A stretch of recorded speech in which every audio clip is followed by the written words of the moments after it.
Hey, what's going on, everyone? Kyle here with Ed.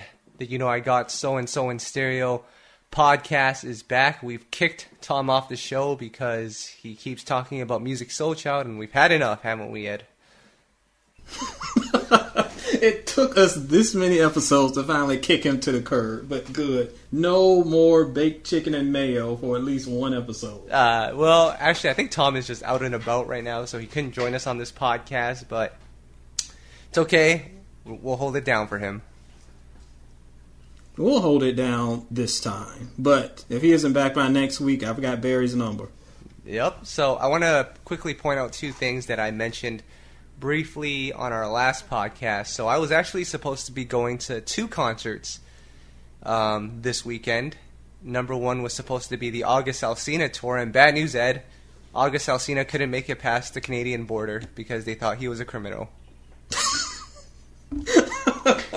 See, you Canadians, you guys do it right, because now we have to make sure that we put bad singers in jail stateside too. At least y'all know what's up. Sad times for August. And then the other concert, which I'm actually going to be going to in about 5 hours, is the Lionel Richie and Mariah Carey tour, all the hits.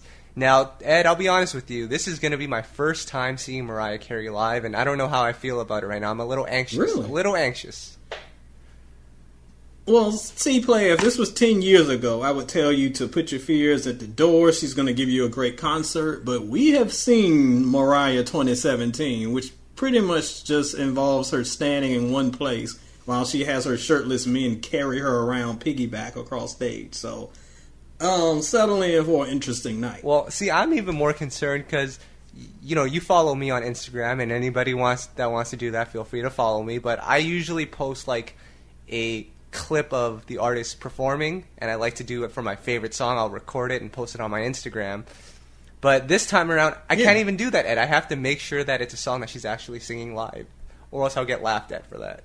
Well, if you're going to do that, you aren't going to be recording a single song from Mariah, because ain't nothing getting sung live that performance. Trust and believe, homie. So I've been doing my research a little bit, been watching some YouTube clips of her live performances, and you can tell there's certain songs that she sings where it is always the same note with the same amount of power, so you know it's lip sync. But I know she also sort of sings on some other songs, so we'll have to see. But Ed, I want to ask you, so when was the first time that you saw Keith Sweat? It was pretty recent, wasn't it? No, it was just before I left Louisville, so probably 2009. And that was your first? Yeah, I think that was your first time seeing him, right? That was my first live Keith experience, yes. So take me back to that, because I'm a huge Mariah fan, as many people on this podcast know, and it's sort of like, it's like finally this is the moment. So what was that like for you with Keith? Oh, I got to set the stage on this one. And those who keep up with soulandstereo.com, excuse me, because I'm sure you've heard this story a million times. I've written about it in 2 or 3 different ways and different varieties, but I'll take it back. So back in Louisville, my wife was a entertainment reporter. So, and as I've talked about on the podcast before, she talked to Static's family, did this great piece on him after his death, and a few other local acts that came from Louisville. So during this time I think this was for the Kentucky Derby Festival, Keith was coming in town, and the wife had some connections and knew the people that were setting up the show. So she went to her connection and was like, look, my husband is the biggest Keith Sweat fan in the planet. Like, you don't believe how much he loves this man. So if you could some way hook up this opportunity where he could get backstage, shake his hand, blah, blah, blah, I'd really appreciate it. So the person did her this favor. So the day of the show, I don't know this. So we're up and this is an outdoor performance. So we're getting set up, we're outside. Some security guys come over. The Secret Service looking thug dudes came over with the shades and everything. Whisper. I'm like, what's going down? So they talk to my wife. Then my wife talks to them. And she's like, it's going to happen. You're going to meet Keith Sweat tonight. So after I changed my pants from urinating in them, she grabbed me, took me backstage. And there was my boy standing there. And we had the one-on-one convo. Of course, the convo was just basically like him saying, thank you for loving my music, baby. Yeah, baby. He says baby like 80 times per sentence. So go backstage, meet my man, take a photo, shake hand, blah, blah, blah. He asked if we want to watch the concert backstage, and I'm like, no, because I want to see it firsthand. I don't want to look at the back of your head while you sing Nobody. So we go into the stage, we go back outside. We had a great spot right in front, probably like 3 rows back. Watched my man hit stage. He did everything. Every one of his big songs. Did a few album cuts that were unexpected. He hit moves. He had his old man dance going on. It was off the chain. Now I've seen Keith 2 or 3 times since then. He is a great live performer, as everyone knows.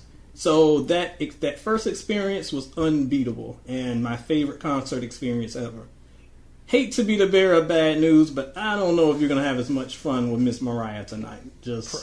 Probably not. And you know what? I already went to my first favorite artist concert. This was Ashanti and Ja Rule. I don't think I even ever told this story. I was in New York at the time. I was with Tom, and I'm glad Tom's not in this podcast right now because I'm going to call him out, Ed. Do it. I was at this Ja Rule and Ashanti concert, and in true Tom fashion, after every song or during the song, Tom would turn to me and be like, "What is this horrible singing?" Or, "Why is she lips?" Oh my god! You can already hear Tom saying it right now, and it's the fun. Yes, I can hear it in his monotone, defeatist voice. Yep. So, at one point it was, "Why is there no live band?" I'm like, "Tom, we're at the show. Enjoy the show, man." It's a Ja Rule concert. Why this isn't Eric Benet? Why would it be a live band? Yep. So that was my first experience with my favorite artist, and Tom ruined it for me. But it's okay because I actually made Tom go to that concert with me. It was good for you. That evening they were doing 2 shows. The first show, which started at 8 p.m., was sold out. So the following show was at midnight, and Tom doesn't go out after 11 p.m. And I was like, "Tom, we got to go to this." And he's like, "No, I don't want to go." I'm like, "Just do it." So then I bought tickets without him knowing. I'm like, "Hey, we're going." And that probably was why he was so pissed the entire time, but whatever. Well, I can't blame him for that. And you have to see, you're young and youthful and unmarried, but us old married men, it's not like it used to be in my heyday where I could just leave at midnight and go hang out until 4. Player, once it hits 9 o'clock, I ain't leaving the house. So if you were like, "We're going out to see Ashanti at 10 o'clock, so let's go," I would be a little salty too. But it's just funny to me that he expected so much from freaking Ja Rule. This is the man who couldn't get the Fire Festival off. Mm-hmm. His concert ain't going to be much hotter. It also didn't help that we got back around 2 a.m., but oh well. Player, we aren't built for the young life anymore. No, we aren't. But let's talk about some current music, Ed. I mean, not a lot happened in this past week, but as usual, someone put out something, and I want to start off with this new song by Marsha, 90s Love, which I know you're a fan of. I'm a fan of, because if it's 90s, I'm there. And I think anyone who appreciates that early 90s R&B sound, kind of mid-90s R&B sound, I guess, would really like this one from Marsha. It's quite vintage. It's not a song that, of course, is going to become number 1 on the charts, but it's a great love letter for those of us who love that sound. So 90s Love is pretty fun. And I know she's still got a new album on the way. This isn't, I think, part of her album. It was part of another project, if I remember right. But it's just a great reminder that every once in a while they can throw us old dogs a new bone to chew on. I think it's really cool because it sort of is like that you don't know what you've got until it's gone thing. Like, I remember when I was listening to R&B albums back in the 2000s, which the quality of those albums are way better than the ones that are out today, for some artists at least. Mm-hmm. And, back in the day, I would listen to an album, and if it was it was probably what I consider like a 3.5 out of 5. It was just like a solid R&B song, but because there were so many good songs back in that time, you just kind of put it to the wayside, and you're like, I'll listen to it when I listen to it. Now it could be a 3.5 out of 5 song that comes out, and I'm like, man, this is amazing. It's just like, I think we're really missing that sound, and not to say that it's gone anywhere, but like the fact that it's not as relevant, it makes you appreciate it a little more. It definitely does, and it's funny you mention that because just like an hour before we hopped on this podcast, I was talking about another 90s artist that many of us love who never got the appreciation she got, and that was Shanice. Most people remember her for the I Love Your Smile. Oh, I'll get it out. The I Love Your Smile joint. But she had so many great songs, but because of that era where there was the Mary J's and the TLC's and the Destiny Childs and the Leahs and Brandys and Monica's and blah, blah, blah, she got so overshadowed that people who liked her music liked it. But looking back and listening to those songs, they were incredible. Yep. And if they came out today, she'd be the biggest star ever. But because of the time period, it was very easy for her to get lost in the shuffle. And I understand what you're saying, too, about the 2000s era artists, where there are so many albums that didn't really get a lot of hype. I remember Heather Headley's album. People were being like, that album is tremendous. But again, it just got lost in the shuffle. And if it came out today, Twitter would have a meltdown because it was so great. Yeah. So yeah, player, we slept on so much good music. I started to appreciate it now. Like, Dondria just put out a new song with The Brat. It's another 90s influence song. Yes, that's a good one. But I'm telling you, if that song came out 10 years ago, I wouldn't care about it as much. But I don't know. Maybe it's like a supply and demand thing, or maybe, I don't know. I don't know what it is, but I'm starting to appreciate the fact that these guys are sticking to that 90s sound with a little bit of evolution, of course. But, props to these artists for doing that. Yes, anything that gets it back to kind of my era and the stuff that I came up on and the sound that made me a fan, I'm automatically going to be a little bit biased and give it a little bit more love because that's what made me a fan. So I'm going to gravitate toward it. Absolutely. And then off the air, we were talking about a song that we briefly talked about last week, Sammy's Too Long, which I think we both love. And here Sammy comes again with another new song with Rick Ross, Good Life. This is another good song, Ed. What's going on with the man Sammy dropping these bangers left and right? I mean, Sammy is an artist that I liked okay back I was in college, so maybe like 2000 or so when he dropped. And he was fine, but nothing special. But geez, he is dropping some nice songs now. I'm really looking forward to whatever project he's cooking up. Yeah, because even in the 2000s era, he came in around the same time as the Marios and the Omarions. He was sort of like third wheeling, kind of. No one really paid too much attention to him. Yeah, he was. Here he is. But the thing is, he could always sing. So he always could. The difference is now is the lane is wide open, and it's a lot more opportunity for the light to shine on him because there aren't really, that I can think of at all right now, any solo male artists that are dominating the scene. So with that little power vacuum, it's easier for him to shine a little bit brighter than fighting with Omarion and Mario, and those guys were at their peak. Mm-hmm. But let's hope he puts that album out soon. I think it's actually coming out next week. But he's got to put that out soon because, Ed, have you heard the news? Usher, he's coming back. He's in the studio with B. Cox, Jermaine Dupri. I think Sean Garrett's involved as well, and Rico Love. Does this mean Usher is back? Player, I've heard the rumblings. I've heard that he's back in there with the original team. I will remain silent until I hear some actual content. And I don't mean just snippets, because I have heard, I believe it was a snippet you might have shared. I heard a snippet from someone, and it sounded pretty okay. But I think Hard to Love has shaken all of our souls. So I'm going to need to see a full-formed song before I make a decision on what this next project is going to be. Maybe Usher's learned his lesson and he's going to turn back the clock and give us the sound that made him a star. Or maybe he's just doing this so we'll pay attention to him again so he can start doing his snap music again. I don't know. We'll see. I'm trying to think, Ed. Usher is an artist that, and I hate to always talk about Usher, but I'm just trying to think. Usher's career, his sound has evolved so much over time. It's gotten to the point where, he's been dibbling and dabbling in different genres, and I think he's kind of lost his way. And we talked about Mariah earlier. Mariah, for the most part, has stuck true to her sound, hasn't she? For the most part. But here's the thing about sticking true to your sound. We've talked about this bits and pieces before, and even a little bit about Usher.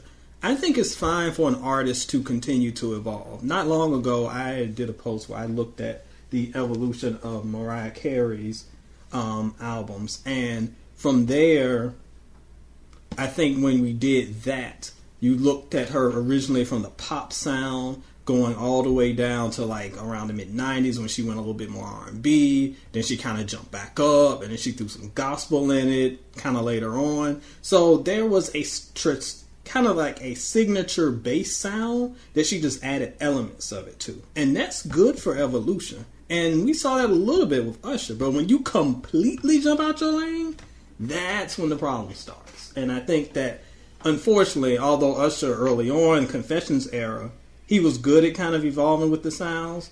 At this point, he jumped completely out of his lane, and it just sounds crazy. So, evolution is a good thing. Sticking to your sound is cool. Evolving your sound is cool. Sounding like the next man is not cool. How he's going to downplay Hard to Love, because that's going to be a tough one to downplay.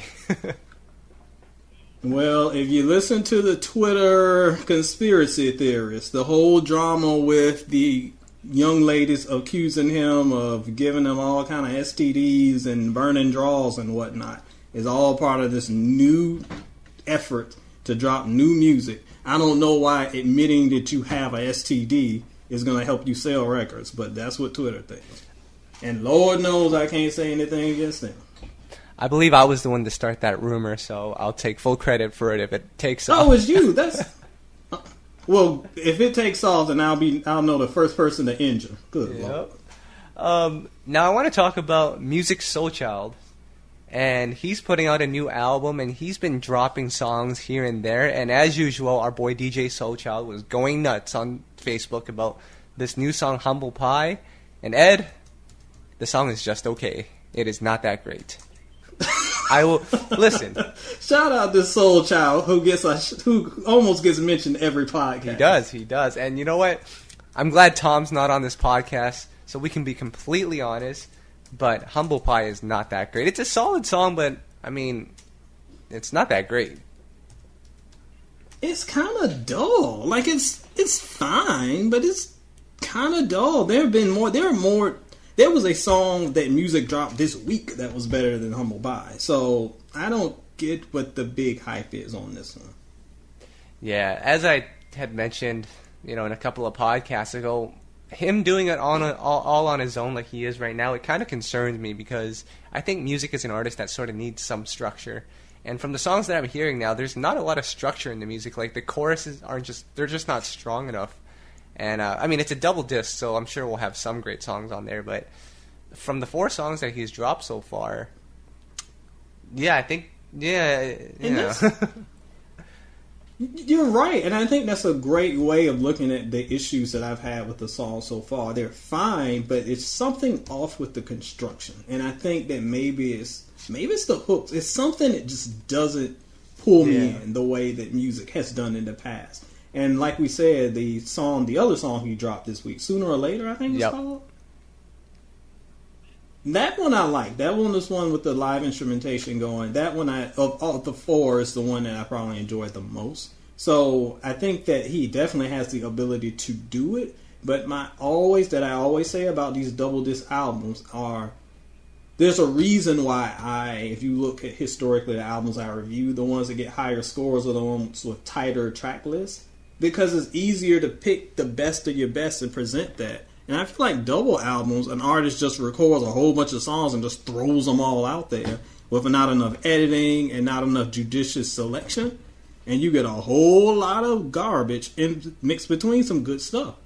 And judging by these 4 singles, that seems like the road Musiq is going down. So we'll see. But this is going to be a long night reviewing that album. Man, Tom's going to be jumping on the bed. Yeah, between a Musiq Soulchild double disc and a Chris Brown double disc, how will you have time for anything? I will be in my grave between Musiq will put me 1 foot there and then Cousin Chris will just throw the dirt over it. And they're dropping like within a month of each other? Come on, y'all. Give your boy a break. No, this is absolutely true. Now, one more single I want to talk about, and I just want to mention it because it is kind of cool, but NBA player Victor Oladipo dropped a Donny Hathaway cover. That's kind of cool. That's cool, but again, if you cover Donnie, you better be bringing it. I haven't heard the single yet. We talked about it a little bit before we got on the podcast. I haven't had the opportunity to hear it. But man, if you following Donnie, that's some gigantic Bigfoot shoes to fill. So I hope it comes off pretty good and not a cheap knockoff. Hey man, as long as there's no auto-tune on it, it'll get a pass from me. Yeah, you get props for that. You get I think at this point, if you don't have auto-tune, you automatically get 2 stars from any review that I do. Absolutely. I want to quickly go into this because, Ed, as you know, we all love our R&B groups. And last week, Day 26, which I think is probably the last male R&B group to really, really make it, they were all over the news because they were celebrating their 10-year anniversary. And so, talk to me about Day 26, I guess. What do you remember about them? What's their stamp in history? Oh my gosh, player. Watch my, as I say every podcast, please direct all hate tweets to E.T. Bowser on Twitter because I know I'm going to get First of all, Ed, weren't you watching Making the Band back in the day? I was, and honestly, that's the only thing I have to say about Day 26 because when they dropped, it was all about Making the Band, and that was their big claim to fame. So when I think of Day 26, I don't think of a single song. I don't think of a single video. And of course they had songs. They had albums. Well, they had a couple albums. But the thing that makes the first thing I think of is Making the Band. I think more about the actual reality show than the actual music. Like, what song did they have other than, what was the song with Young Jock? I'm going to Put It On Her. Like, I vaguely remember that. But otherwise, I don't remember much about their music. I just remember the reality show drama. And I know that they have an extremely vocal, and extremely passionate, and extremely crazy fan base that jumps all over the place. So, and shout out to, of course, our boy Brian Angel, who joined us a few months ago on our R&B draft, who actually won the draft, if I remember right, because the Day 26 fans came hard for your boy. But most of what I remember about the band is just making up the band 4. So, sorry, y'all. Yeah, I'm sort of with you on that one. Like, I came up around the time that Day 26 was coming out, and they had some solid songs, like you said, but, I mean, because I'm trying to think. I remember when Diddy went on the Bad Boy reunion tour, and Day 26 wasn't on the tour. That was a little surprising, but now that you look back at it and you compare them to the 112s and the Faith Evans and, you know, Mace, it's like you can't even compare the two. They weren't at all. And I know that the first Day 26 album did okay as far as sales, again, based off of the reality show. But when it comes on, when you think about memorable, groundbreaking hits, when you think about music that kind of changed the direction, music that we really should call classic. You know, I get on my classic rant. And classics are songs that actually affect culture in some sort of way. Puffy had those in spades back in the mid-90s. Day 26 was a band that came off with a lot of buzz off a reality show. Had some decent songs. Had some decent charting success. You can't hate on that. But as far as memorable tracks, I can't think of. Mm-hmm. Now, before we get into our main discussion, you know, to talk about your list of R&B albums from the 2000s, Tom and I had a very interesting conversation, and this actually coincides with the announcement of Melanie Fiona. She's going to be coming back with a new album in 2018. Are you excited about that, Ed? Yes. Yes, and I'm a fan of Melanie. She's one of those artists that I feel like should have been bigger than she was. Like, she definitely has had some success, but feels like she really should have been a little bit bigger. Well, Tom and I had this discussion because I think he was talking to a coworker who's a huge R&B fanatic, and for some reason she doesn't know who Melanie Fiona is. And to me, that's not so surprising because if you think about the timeline, like I look at myself, for example, big fan of the 90s, but gigantic fan of the 2000s, and around 2009, I remember a lot of R&B fans, you were either going to go into the traditional R&B lane, which is like the Tanks, the Melanie Fionas, Jasmine Sullivan. Who else was big during that time that was relatively new? In the late era, yeah. I really can't think. it was that era was dominated by like Trey Songz is Ready, and like you Yep. said, Jasmine, Keisha Cole was still kind of floating around at Right, the but time. who were some of the new artists that came during that time? I think Miguel was one. Miguel, definitely. Melanie is. They don't jump to mind, and that's kind of the problem that we're saying. Like Leona Lewis, who is really more popular Right. R&B. Like those are the names that kind of come to the forefront. But then again, I'm not sure many people hearing those names are like, oh, I forgot about her, and there's a reason. Well, my point is, like, I think during that time period, you saw a lot of music fans shift from that traditional R&B to that moody Frank Ocean, Drake, Miguel lane. So when you talk to these diehard R&B fans, they'll tell you all about Frank and The Weeknd and all of those guys, but the Melanie Fionas of the world, and even I want to say Elle Varner, that was a little later on, but even those artists, like, no one remembers those artists. Like, they don't know about them. It's weird. It's weird because, again, when we look at the time period, this is when R&B really started to have its identity crisis. And I definitely know it's the 2009, 2010 era, because that was the time that I moved to Birmingham and started really kind of ramping up my blogging and writing about music, because so many people were looking for the R&B that we knew and loved, and it was getting harder and harder to find it because there was seemingly no lane for it anymore. And Melanie was one of those artists who came out with It Kills Me, loved her album The Bridge. Like, that was the album that was like, okay, here's a new artist on the scene, doing some big things, a little poppy, but still in close enough to the R&B vein that we can claim it. But it was just getting overshadowed because R&B itself was trying to find what it was, and unfortunately R&B was auto-tune, and R&B was half rapping, and R&B was moody stuff where dudes are just talking over sad beats. And the artists of that time, even though they had big songs, were quickly swept under the rug for artists who achieved more mainstream success. And that's the Aubrey Grahams of the world. Yep, good old Drizzy Drake. But yeah, I'm excited for this upcoming Melanie album. Great singer, great artist. And she's Canadian, we can't forget about that. Ride for the home team. I'm not mad at you, though. Y'all put out some good singles. Right. Now, I want to give a quick shout out to Tweet. I think Missy Elliott, Tweet, no pun intended, tweeted out that I think Tweet's going through some health issues right now.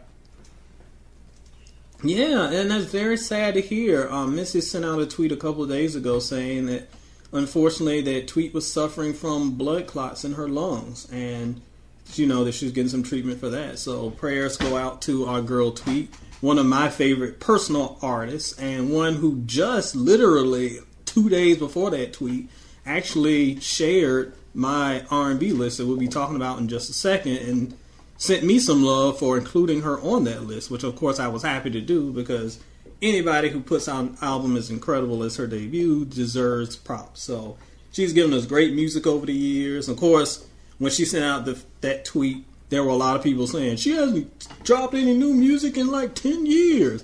And I'm like, players, you dropped a new album last year. Check it out. So always got to stay on top of that. Always here for Tweet. So hopefully we'll get a good prognosis soon on my girl. Damn, Ed, the travesty of your list put Tweet in the hospital? Damn. It's Tweet, not Ashanti. She was the one that probably led Loud in a coma after that. But we're jumping ahead of ourselves, player. We'll get to that. Well, let me just say, when I read this list that you put out, Ashanti and Brandy were rolling over in their graves. Because, my goodness, how did you manage to skip those two?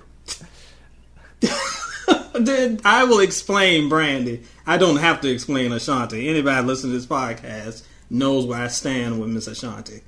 Sorry to bring. I'm sure that will make me not be on the list for your upcoming wedding to Ashanti. I'll be relegated to the parking lot, but at least I'll have my principles. All right. So what I'll do, because there are 30 albums, and I don't think you want to be explaining each one. We're gonna go through 30 to 15, and how about this? You tell me if they're a classic or if they're not a classic. Okay, yeah, you can just jump through a little bit, and then we'll talk about some of the ones that almost made the cut, and some albums that people are still pissed didn't make the list. So at number 30 was Musiq Soulchild's debut, I Just Wanna Sing. Is that a classic? With Tom listening right now? Oh, please. Tom would be like, yes, you can hear him screaming from the boroughs of NYC. Sorry, player, it's not a classic. It's Music's best album by far. I love it. And it was a time where I didn't even like the first single. We talked about this a few weeks ago. The first single was Even Tom thought the first single was just okay. Kind of like Humble Pie. Sorry, Soulchild. But the album itself was pretty great. So, by far his biggest All right. No classic. All right. Though. And then at 29, Keisha Cole's sophomore album, Just Like You. I remember liking this album, but when I look back at it now, like there are some really, really, really strong records on there, and then there's just some okay songs. See, now when I created this list, I went through and listened to all the albums one last time because some of them I hadn't heard in a while. And I was surprised because in my mind, I always thought of her debut being the best album. But I was shocked at how good this was. And that's why I gave this one props over the debut because it was just a lot stronger than I expected. And by far the best collection of work she's put out so far. Love that joint. But not a classic? Nope. I feel like if it had... Because I remember how big... Not the album was, but I remember how big the singles were. I could make an argument that as far as impact with the singles, you could argue that. But yeah, as an entire album, I don't remember people talking about the album as much as the singles. Yeah, I mean, you can definitely have a classic song. I mean, the Ghost Town GJs has a classic song, but Lord knows they ain't got no classic album. So you can have a classic song for sure, and the collection just be good. And you can be good and not be a classic Twitter. It's okay. And then at 28, Kelly Price, Priceless. I know you love your Kelly Price, so I knew she was going to be on this list some way, somehow. That is my girl, and this album is one of those albums that just really flew under the radar, and I loved it. It was a long time in the making. It kind of exceeded my expectations at the time, too. So it's one of those very underrated albums from that era. But not a classic. Lord, no. 27 is one of my favorite albums, Jagged Edge's second album, the J.E. Heartbreak album. I think we've talked about this album many times, but classic or not classic, Ed? Mm-hmm. I think of all the albums we've discussed so far, this one comes closest to being a classic, but no. Ooh. Yeah, I'm gonna get some heat on that. Yeah, I think you will. At 26, we have Floetry, Floetic. Now, Floetry, this is a group that was very interesting. They have such a diehard fan base, and man. Very much Man, so. Is this a classic, Ed? And that continues. Yep, it does. I'm sure that fans would call it a classic. I don't consider it a classic. It's kind of like, well, I would put it above. Of course, the ranking is above it, but I think like that Kelly Price album is one of those albums that people have kind of forgotten about in 2017. But in the moment, it was big, and fans love it. So I'm sure the fans would call it a classic. Yeah, I think Floetry just came at the right time, right place, and they made their mark because of that. That was the perfect time for Floetry to come out. The perfect time. Any other time, if they came out earlier or later, we wouldn't be having this conversation. But it was perfect for them. Marsha's still with us. We talked about her song a little earlier today.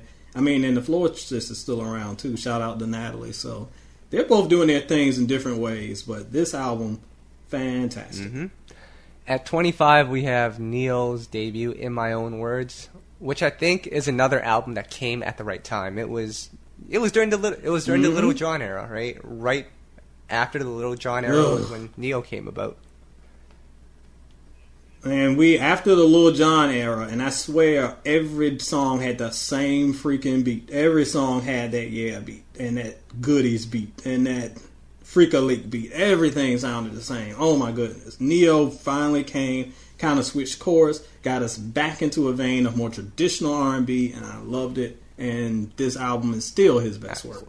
This is the album whenever he drops something, everybody's like, well, it ain't better than the first album. And that's kind of the struggle he's always going to live with, beating this album. Classic? This one gets really close. Getting close. I would say no, but this is the closest one that I'm saying yes to. This comes the closest so far. All right. So next we have one, and Ed, I got to give you some props for this one. I didn't think you would actually put this one on the list because it sort of has gone forgotten over time, but Jasmine Sullivan's debut, Fearless, I got to give you props for this one. You better give me props. I know my R&B player. This album was this is actually one of the first album reviews I ever wrote, and it's still one of my favorite album reviews that I ever wrote. Because I just check out soulandstereo.com, put in Fearless, look it up. I don't want to spoil it, but the way I wrote it was a little non-traditional, and I thought it worked really well. It was kind of a letter to Jasmine. So it was one of my favorites and one that people talked about a lot. But I love this album. This is the album that I just knew she was going to be a star. And it's crazy that like 10 years later, we're still saying she's one hit away from being a star. Yeah, I mean, Jasmine kind of falls into that trap of some of the R&B art. Well, maybe not as much because I think she had a couple of singles that kind of overshadowed that downtime for R&B. So, no, Jasmine's a good one. I don't think it's a classic, but it is a really strong album. Yeah, I wouldn't call it a classic, but it's really tough between this one and Reality Show as to which one is her best album. So it's great. No classic, though. Next, we have everyone's favorite R&B villain, Carrie Hilson killer, Beyonce Knowles, with her sophomore album, which we've talked about a lot. Probably her best album. I'm actually surprised to see it on your list, Ed. It's funny how the perception of this album, I've talked about this before on Soul and Stereo, I realized that people's perception of Beyonce is when you became a fan. Those of us who came up with Beyonce through Destiny's Child, through the early 2000s, a lot of us consider basically R&B Beyonce. Consider this her best album. If you got on the Beyonce train around the time where the hype started, around the 4 album, and definitely by the time the Beyonce surprise album dropped, you think Beyonce is the best album. If you came on later, you think Lemonade is the best album. So really your perception of her is when you became a fan of her music. But most of us who've been down from way back, a lot of us think that this is her best. As far as R&B, as far as consistency, because a lot of her later albums have a whole lot of hype, but it's a lot of inconsistency there. And this, to me, is her best. Yeah, aside from Ring the Alarm, which is just loud, it's just a loud song, the rest of the album was very cohesive, which I thought was very good. So, shout-outs to Beyonce, but not a classic. No, I wouldn't call it a classic. 22, Tidra Moses' Complex Simplicity, which, you know what, Ed? I'm calling this a classic. Or at least a cult classic. I'm calling this a cult classic. I wouldn't call it a traditional classic, but yes, I have no problem calling this a cult classic. This is actually an album that I got into later on down the road, but man, this is such a strong album. It's one of those albums you can just listen to from top to bottom, and it's just like, man, this just sounds good.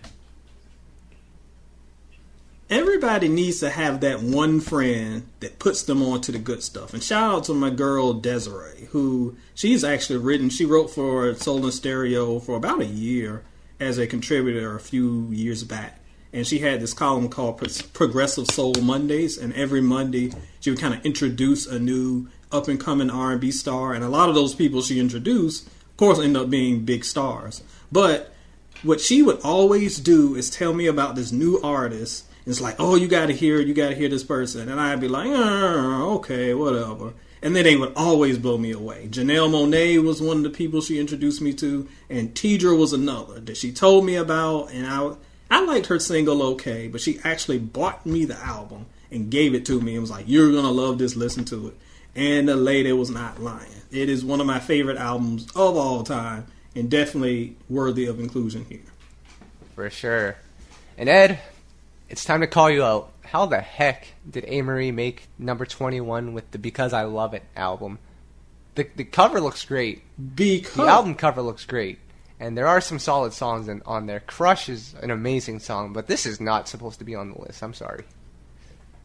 Well, I don't know what album you heard, but the album I heard is pretty amazing. I'm talking like 4.5 stars worthy amazing. This album, the only argument against it is that it's a little bloated because they've got a bunch of weird remixes tacked on to the end. But as far as A-Marie's peak, we all love her debut, and we'll talk about that album later on.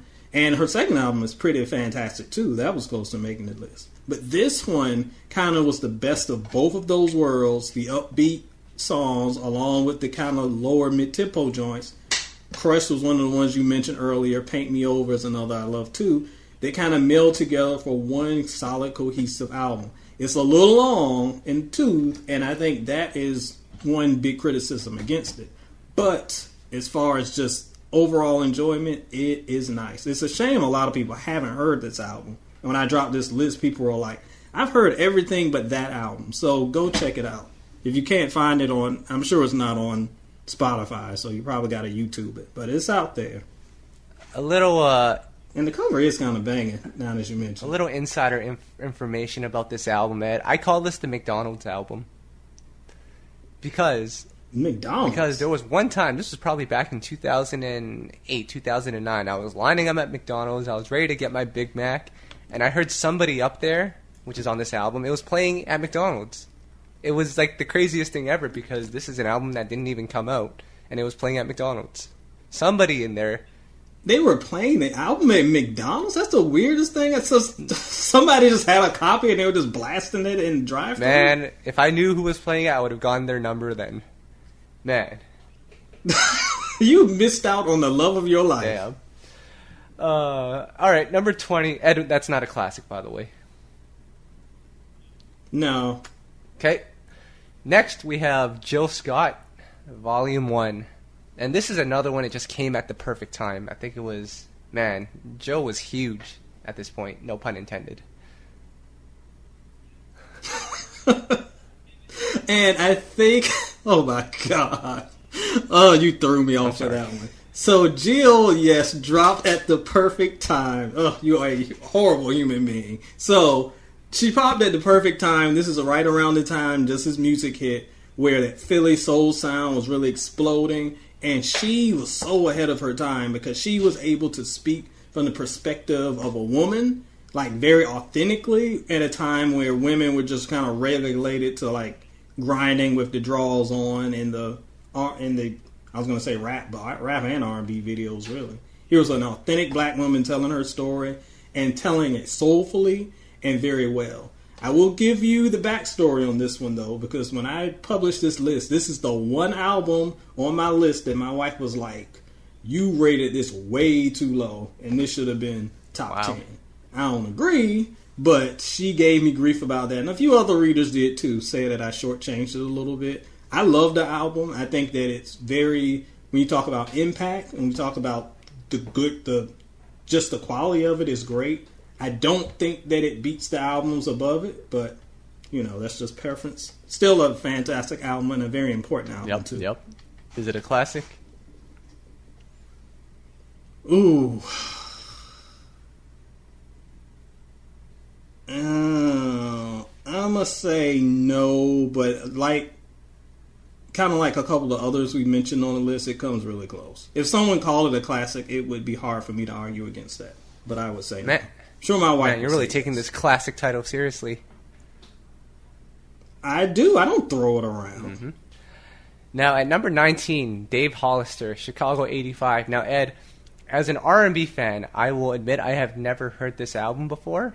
However, in all the internet forums that I've been on and all the reviews I've read about the top R&B albums, this one always gets mentioned for some reason. So I probably should go back and listen to it, but what makes this album so good?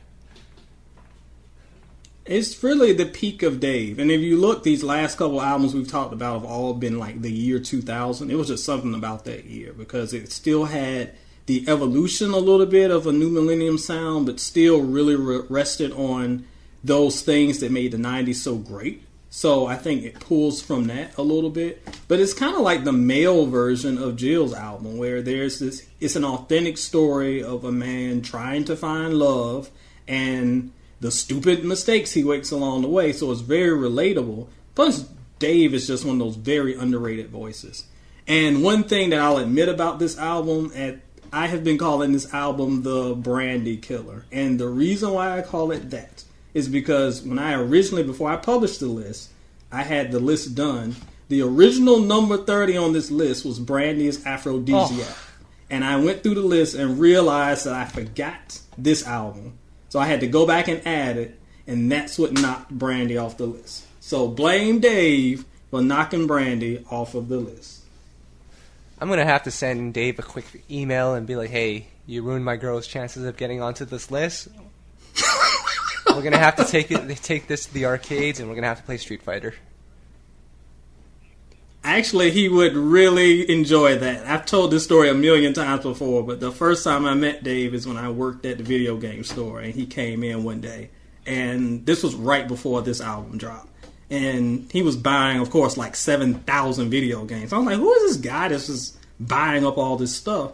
And I didn't, because I wasn't in my moment, and I was like in work mode. I was just like, oh, this is just some dude buying stuff. I didn't realize it was Dave Hollister until he gave me his credit card that had Dave Hollister on it. And I was like, Dave! And he starts laughing, and then we talk about music or whatever. Super nice, super humble guy. And he likes his video games. Yep. At 18, Carl Thomas, Emotional. Now, this one kind of surprised me as well, because I have heard this album, and I think it is a pretty solid album, but 18 seems a little high for this list, Ed. Oh, I guess it's the eye of the beholder, because a lot of people gave me grief for not making this one top 10. And one of my closest friends says this is one of the greatest R&B albums ever recorded. Wow. Of course, I'm like, dude, chill out.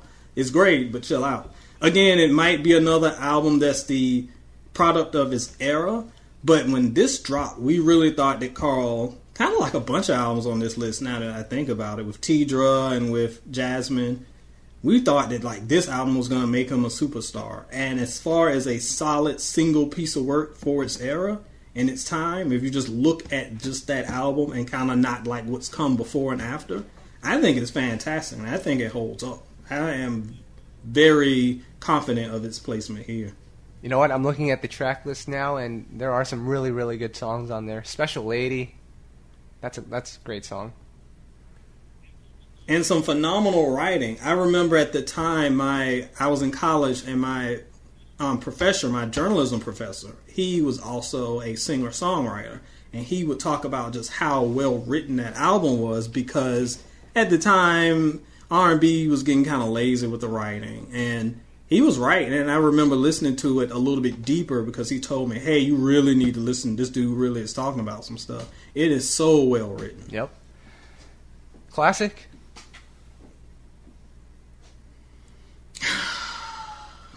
No, but I'm sure I'm going to get beat up over that one. Erykah Badu, R&B Hall of Famer Erykah Badu, Mama's Gun.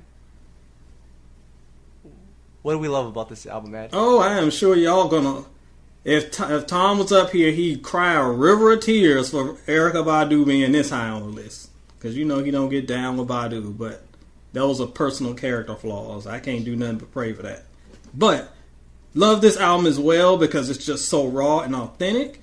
And Badu is one of those artists who just doesn't give us enough stuff. She'll drop an album and disappear for 15 years and then pop up again. But again, this is another album that is filled with songs that people know and recognize that just don't get the credit that they deserve. Another super well-written album. But is it a classic? I wouldn't call it a classic. Again, I'm going to get beat up for that one, but I wouldn't call it a classic. All right, and to round up until we get to number 15, just to finish it off at 16, R. Kelly, who unfortunately is in the R&B Hall of Fame. I'm just kidding. Has done. I'm not. Has done some crazy things, but he also made it to your list at number 16 with TP2. Ed, what do we love about this album? This is a very long album. Oh my gosh, it's hard. It is. It's hard to. And I know that people feel there's this mentality that if we give R. Kelly props for anything, we're somehow co-signing all the disgusting things he is alleged to do, and which is stupid because this was. You have to look at things as they are, and as a single piece of work, TP2 is my favorite R. Kelly album of all time. It's not his best. In fact, there are other albums that I have ranked on this list higher than that. But to me, it's his most enjoyable because you've got the stupid Feeling on My Booty song that's hilarious. You've got the more traditional gospel type songs that are on it. And then you have the R&B songs that kind of made his name in the early 90s. I feel like of all the R. Kelly albums, this is the one that feels the most like the diverse musician he is because it has all the elements there. And I'm quickly looking at the reviews on Wikipedia. It links to a bunch of different outlets, and this album, in terms of its critical reception, it was just okay. It wasn't like a 5-star classic. Not at all. At its time, people were just kind of like, eh. In fact, I think the biggest song was I Wish, which is not even my favorite song on the album. But it's one of those albums that has become more of a, well, at the time, more of a R&B critical darling as far as, instead of like a overall mainstream critical darling. It's one of those R&B cult classics, so to speak. Mm-hmm. So, we're down to the last 15.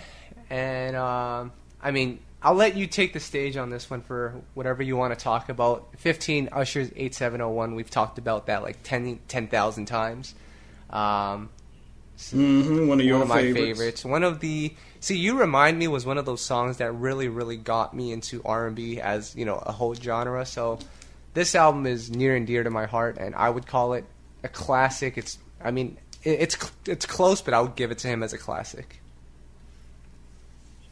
And it's close, and it's one of those that I wouldn't argue if someone said, if you told me it was a classic, I'm not going to be like, you idiot. It's not. No, I don't consider it one, but it is very close. So I wouldn't argue with that. At 14 is Amy Winehouse, Back to Black. Now, it's funny, when you think about R&B artists, Amy Winehouse she never really comes to mind for like the 2000s, but when you really, really think about it, you're like, why isn't she on this? So it was good that you put her on this list. It's weird because her time in the spotlight was so short. And she definitely had albums before this overseas, but this is the album that made her mainstream in America. So she was only around like a couple more years before we lost her. So that's why it seems like her run was short when it was a lot longer than we realized. But I think of all the albums on the list that we've discussed so far, this might be the first one that I might consider a classic. Yep, I would agree with that. I would say, I don't know, do you think R&B fans appreciate Amy Winehouse enough for what she did? I think it depends on the fan. I think that a lot of my generation and older do. I think younger generations don't, because look at the time this album came out, kind of 2006. Yep. That's around the time that a lot of younger fans were transitioning into Neo, and later on we get into kind of Jasmine and those guys and Keisha Cole. But those were the determining sounds, and because Amy's sound was so much more traditional and almost a little jazzy, I think younger audience was like, oh, she sounds older than she is. Because she was super young, but because her sound was so vintage, it made her sound older, and they kind of dismissed her a little bit. But as far as ushering in an era of live instrumentation, you got to point to Amy for that. Because she was the one who made that back in vogue. She really does not get enough credit for changing the game. No, I'm 100% with you on the point you made. 2006, because I was around. That was my time period, and that was when Omarion's Icebox came out. Neo's So Sick. Mm-hmm. What is it? Chris Brown's Run It. That's the type of music I was listening to at that time. So I really had to go back and be like, oh, this album came out too. So I've listened to it, and it's a great album. I would say it's a classic for sure. Yep. So we're 1-4, I don't know, 17. How many of these have we done? Yeah, we've done a lot. 13 is Anthony Hamilton, Coming From Where I'm From. Man, Anthony, shout out to Anthony Hamilton. He's another artist who gave me props and shared the list. The Anthony Hamilton fans, though, got mad because they were like, this is a top 5 album, not number 13. Well, Anthony was cool with it, so you got to be cool with it. Again, another album that I don't feel like got appreciated for what it was at the time. I think if it came out later, if it came out today, people would be losing their minds over it. But because it was early 2000s, it kind of got lost in the shuffle outside of Charlene, your favorite song, Kyle, and a few other ones. So I think that this is one that really, as far as quality, stands the test of time and gets really, really close to that coveted 5-star ranking. I think I gave it like 4.5, but if it got really close to 5. You're telling me if Anthony Hamilton dropped this album today, he would be as big as Julius Caesar is right now? I'm sorry, Daniel Caesar. Can we please cut this man's mic? Oh my gosh.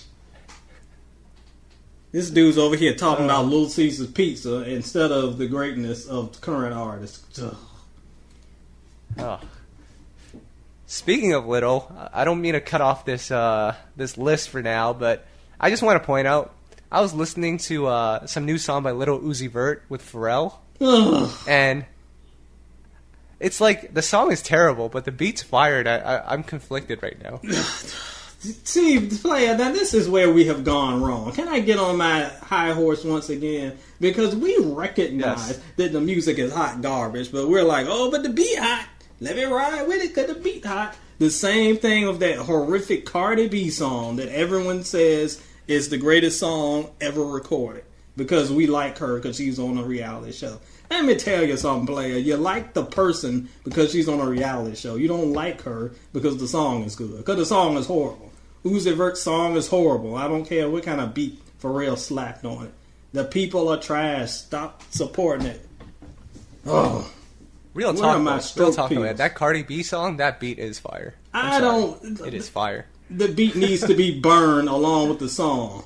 And Cardi B is ridiculous. Oh my gosh. Yep.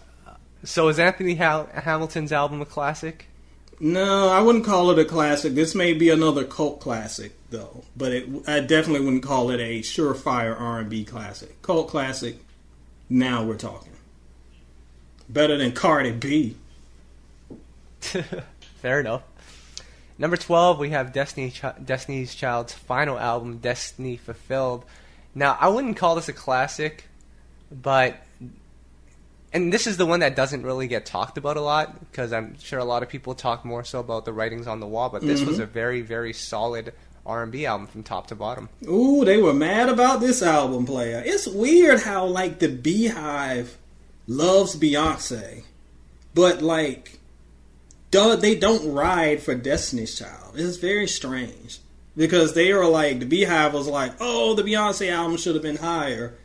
But the Destiny's Child album, especially this one, gets forgotten about. This is another album that's just like the album we talked about a little bit earlier, the Anthony Hamilton album, that's very short, very tight and condensed.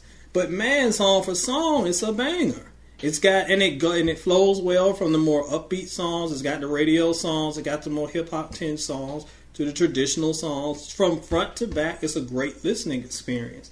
And I've said it before, and y'all can get in your feelings if you want. But Destiny's Child albums are way better than Beyonce's albums. That's just the facts. Except the Survivor album. Oh, good Lord, no. Yes, that's the Cardi B of Destiny's Child discography. The one thing I really like about this album, Michelle Williams got a lot of chances to really shine on some songs, and she did.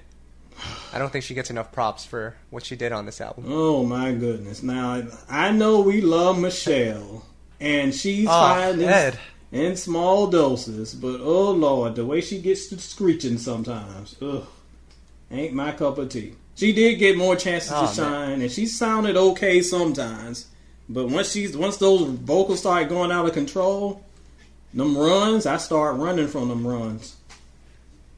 Oh man, she took it to church with Through With Love. She sure did. Up the Holy Ghost with that one. And I left out early at that church service. Oh man. All right. Not a classic, though, in my opinion. No, I wouldn't call it a classic. It deserves to be a classic, but it did not have to reach. It's much too forgotten to be considered a classic. Yeah. I think that was the perfect album to bow out with. That was like the reminder of what they started out as, and, you know, they were able to end it off on that same note with just strong R&B. Yep. So, number 11, we have the Red Album. I guess it's considered a classic. It's considered a classic. I don't know if I would consider it a classic, but just the mythical status of the album has made it a classic. Not even because of the content. And not that the content isn't good. That's why it's freaking number 11 on the list. It's a phenomenal album. Her best album. And very influential, too, when we look at how far it has taken some artists. When we look at some of the Sierras and Tinashes of the world. Definitely in a Aaliyah mold. But as far as song for song, I don't know if it's a classic, but when you talk about influence, yes, it's a classic. Yep. Number 10, Tweet's Southern Hummingbird. Ed, I was pissed when I heard this album at first because I was expecting a bunch of Oops, Oh My's. I think. And what was the other one? We talked about this before. We did. Yes, we did. And Call Me is the other one. Yes, we expected a Timberland sounding kind of evolution of Aaliyah sound. And that's not what we got. We got a very, very soulful, almost neo-soulish type album. And to be honest, those songs work better than the songs that we talked about. And I love those songs. The singles were great. But it's very misleading. And it's kind of a surprise in a way. This album blew me away because it was not what we expected. But I love what we got. And I think over time, this is an album that's gone a lot more appreciated.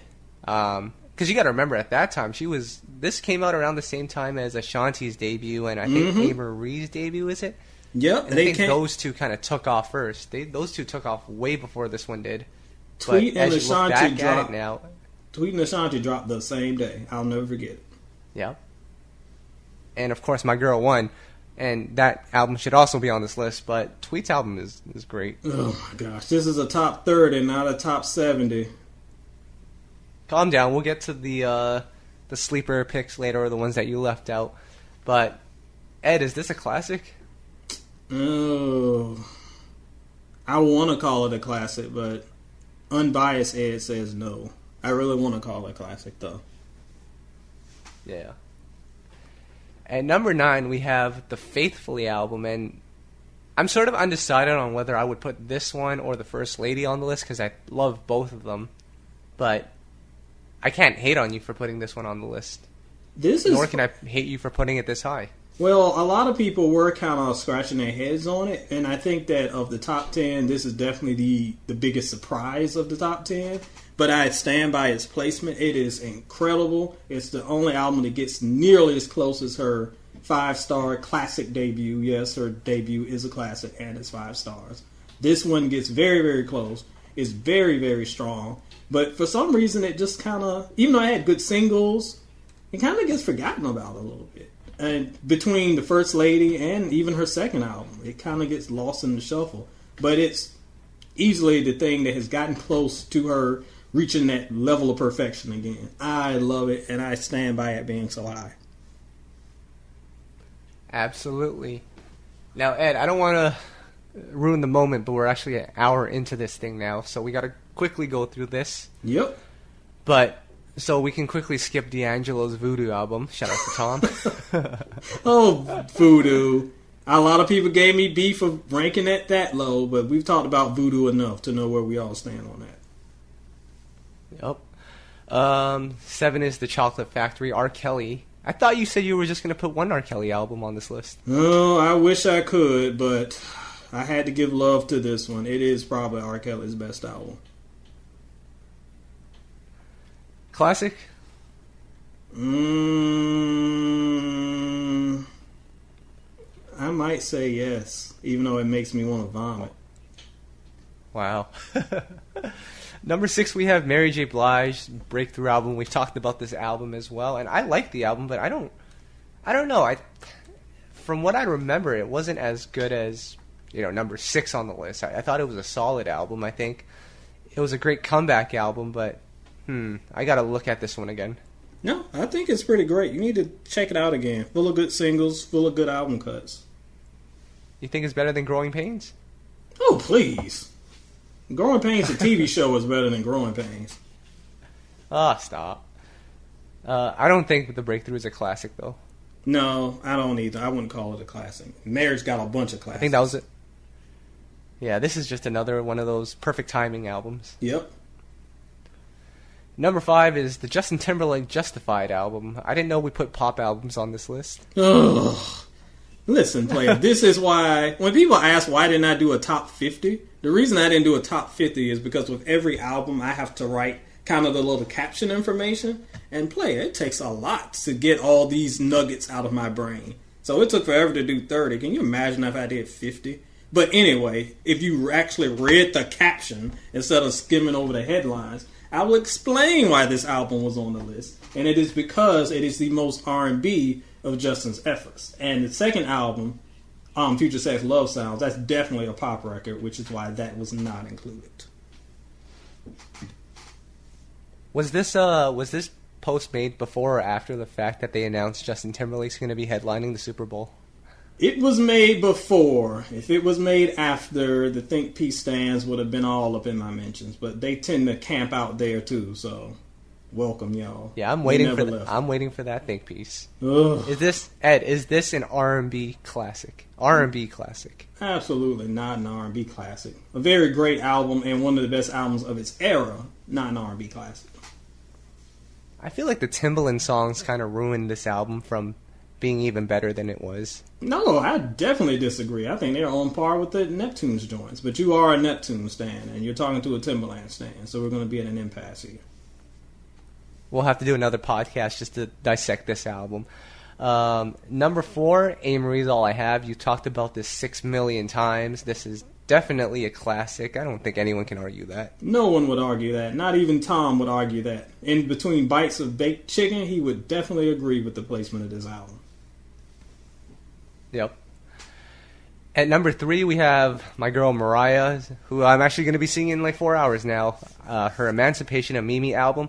And I don't think this album is a classic, but what I will call it is the greatest comeback era of all time. Oh, gosh, because when you make these statements, my reflex is to automatically disagree. But crap, I don't know if I can. You might be right. Yep. And the reason why I say that is I was reading up on a forum earlier, and they were asking what eras were you proud to, be a part of or live through, and this one comes to mind because this was like the artist that was on top of the charts in the 90s, fell off dramatically in the early 2000s, just shot right back up to number 1. Yep. I can't think of a better feel-good story than that. And I think you're right. And this isn't just because we're just gassing her up because we like her or we want her to win and blah, blah, blah, and Cardi B and blah, blah, blah. The actual content is there. This album is worth every bit of the praise. I think this sort of suffered from being way too long, which is why I personally wouldn't call it a classic, but it's hard to argue. It could be a classic.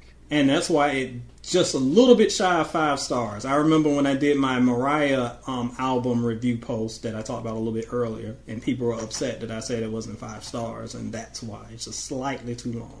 So 4.5, but not 5. All right, number 2, we have your boy Usher's Confessions album. I mean, what can we say about this album? I thought you would actually have put this album as number 1 on your list. I think everyone expected that, but it's actually number 2. Everybody expected it. And again, another album that suffers from being too long. This was even worse, so to speak, than Mariah's because great, great, great album. Most influential album on this list by far. Made Usher a megastar. And it has some great singles, but it just needs a little trim. I mean, even if we don't even talk about the special edition, the regular edition could use about 3 songs cut off of this thing. Cut that off, we got a number 1 spot, 5-star album. Can't hate on it, though. Still a classic. Still a classic. Still a classic. Number 1. Now, I mean, I could get into my little spew, but I'm going to take it over to your comments section, soulandstereo.com. Your beloved readers, they commented. And Slim from 112. Actually, I don't know if it's Slim from 112, but his name is Slim. We can't pretend it's Slim He from said, 12. Really, Alicia Keys' second album, a good album, but far from number one. Defend yourself, Ed, because I was.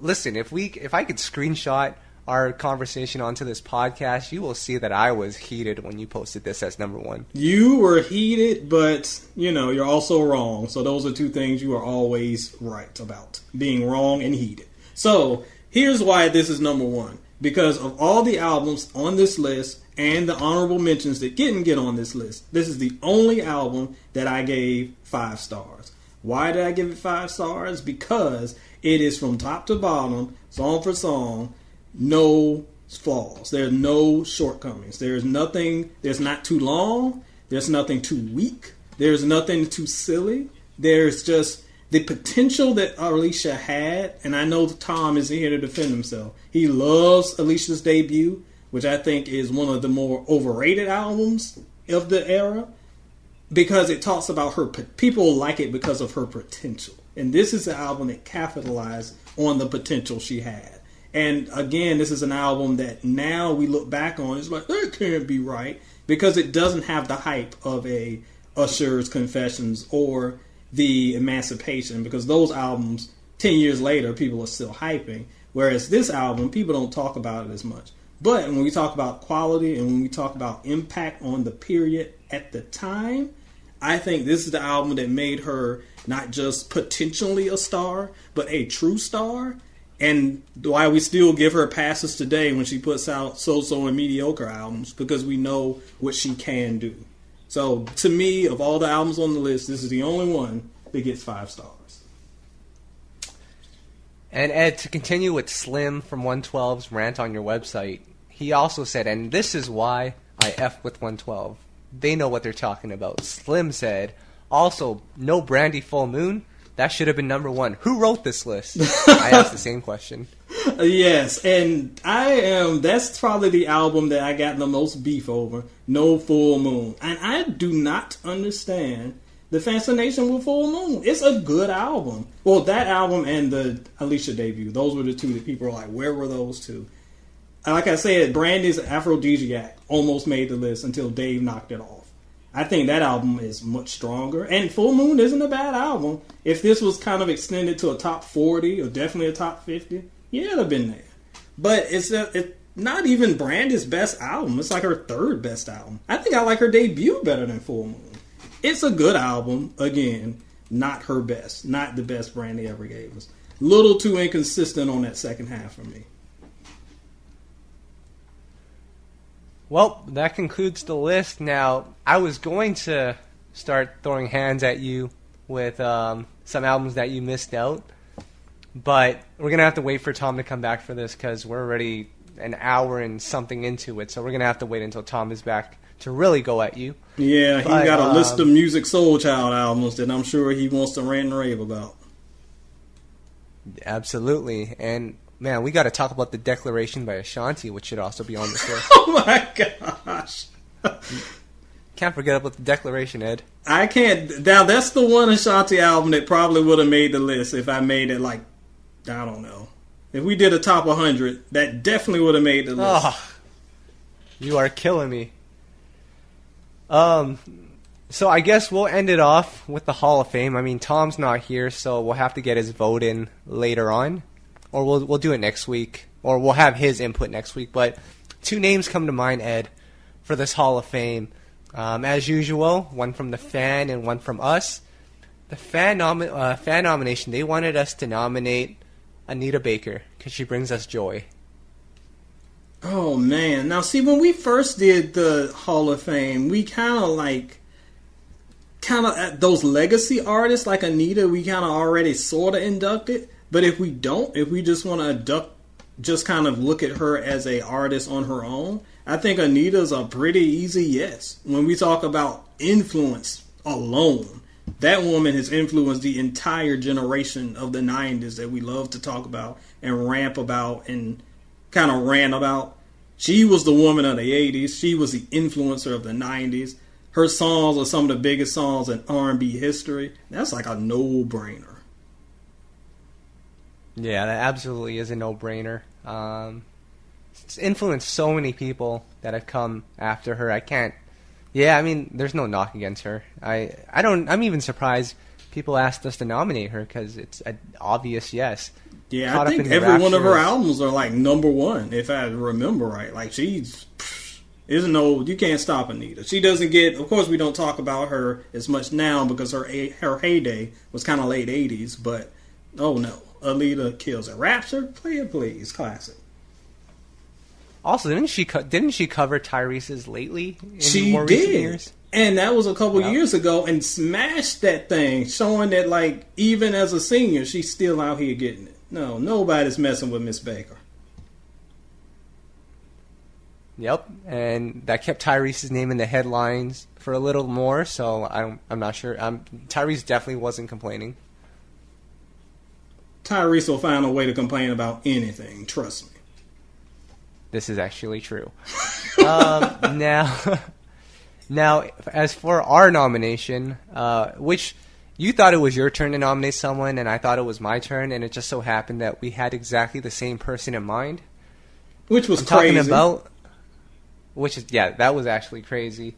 But it's time to nominate my boy, Tevin Campbell. And Ed, can we talk?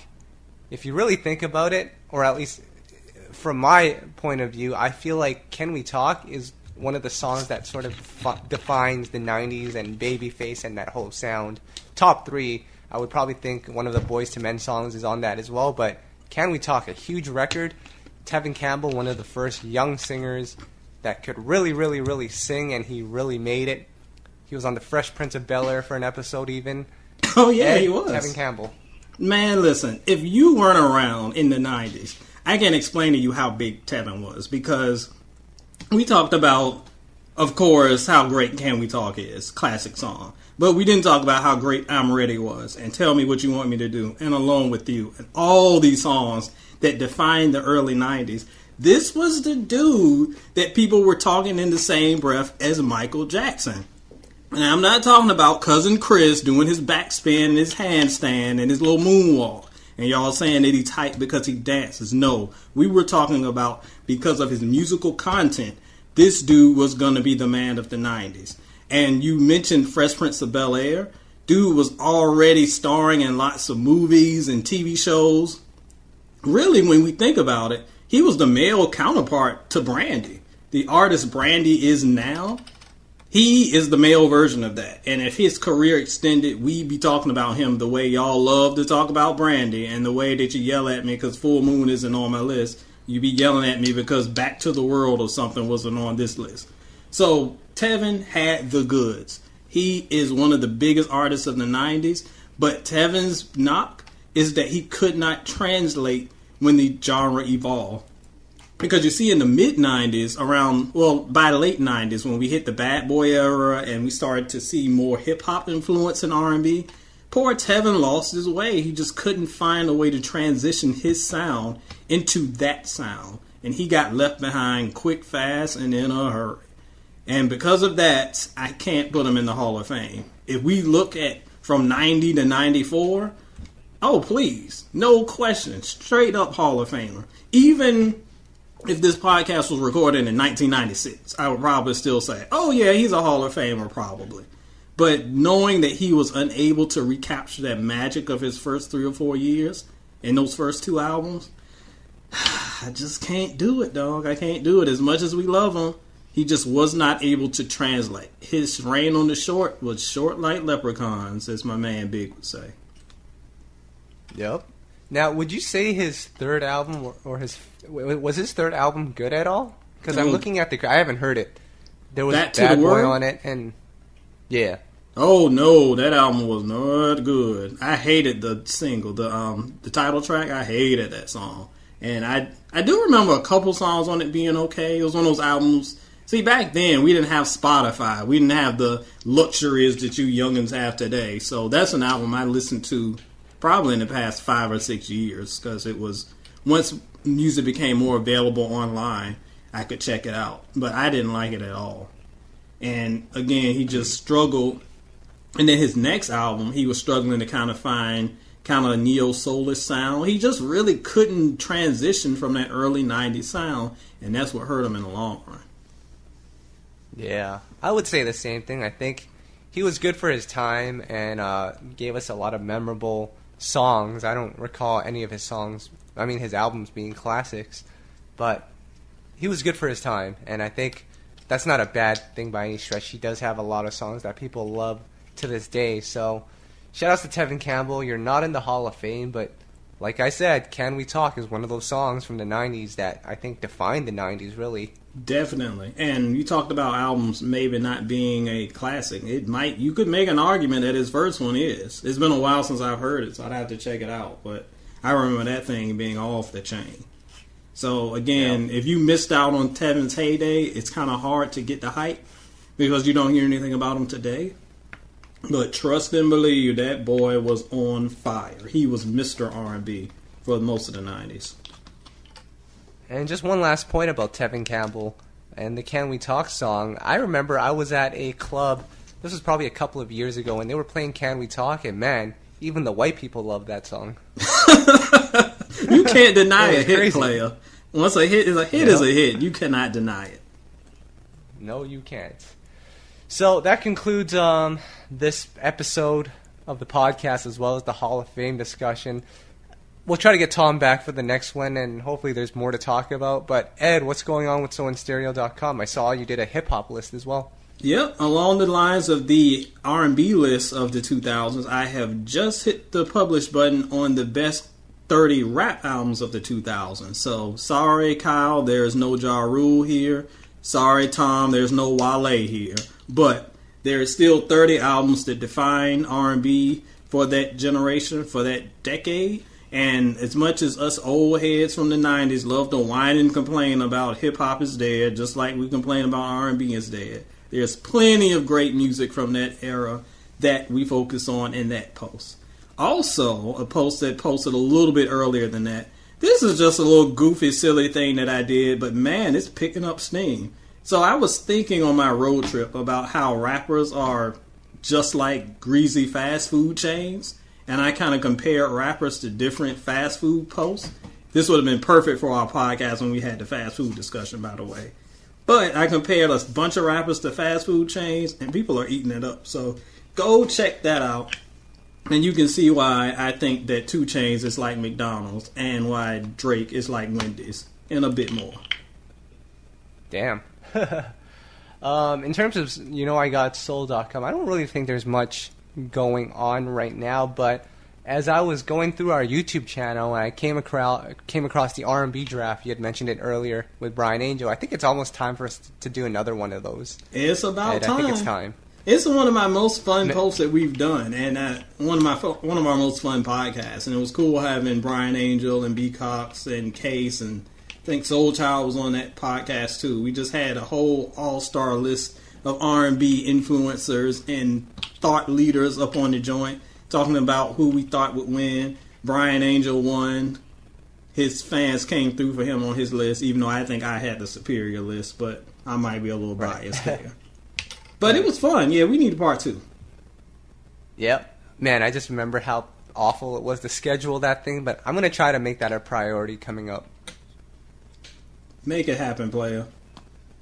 I will. But until then, we're going to be out of here. I mean, it's a super hot Sunday afternoon. Ed, I know you can't, but I will. I'm going to go grab a Slurpee. And then I'm going to post this podcast, and then we're going to hear everyone's reaction, and we'll be back next week. And I'm going to be here envious of your Slurpee, so you better slurp it up for me. Pour a little out for the homie that couldn't be there. Sounds good. All right, guys. We'll see you next week. Peace. All right.